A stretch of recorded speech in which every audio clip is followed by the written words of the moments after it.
बातमी आहे नाशिकमधून। TCS या IT कंपनीतील महिला कर्मचाऱ्यांचं लैंगिक शोषण आणि धर्मांतर प्रकरणासंदर्भात 6 कर्मचाऱ्यांवर निलंबनाची कारवाई करण्यात आली। बघा, या कॉर्पोरेट जिहाद प्रकरणात आतापर्यंत 9 गुन्हे दाखल असून 6 आरोपींना अटक झाली आहे।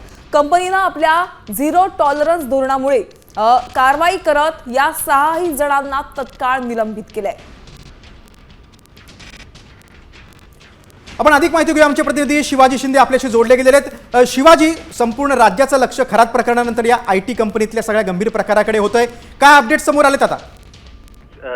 एन चंद्रशेखरन जे अध्यक्ष आहे टाटा सन यांचे मांडलेली आहेत। जे दोषी आढळतील त्यांच्यावर योग्य आणि कडक कारवाई केली जाईल। प्रक्रियेत आवश्यक असलेली कोणतीही सुधारणा किंवा सुधारात्मक पावलं त्वरित उचलली जातील अशी काटेकोर अंमलबजावणी केली जाईल। एक सकारात्मक भूमिका कंपनीने दाखवली आहे। तसंच वेळोवेळी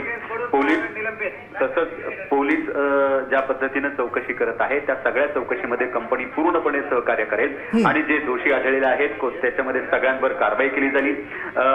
या कर्मचाऱ्यांकडून होणाऱ्या कोणत्याही प्रकारची जबरदस्ती किंवा गैरवर्तनाबद्दल कंपनी कुठलीही आस्था दाखवत नाही अशा कर्मचाऱ्यांवरती आणि या सगळ्यांवर वेळोवेळी कारवाई केली जाईल अशी भूमिका आता कंपनीने घेतलेली आहे। शिवाजी, तुम्ही सविस्तर माहिती दिलीत त्याबद्दल धन्यवाद। नाशिकमधील TCS कंपनीचं आता निवेदन आहे, या घटनेकडे अत्यंत गांभीर्याने पाहिलं जातंय।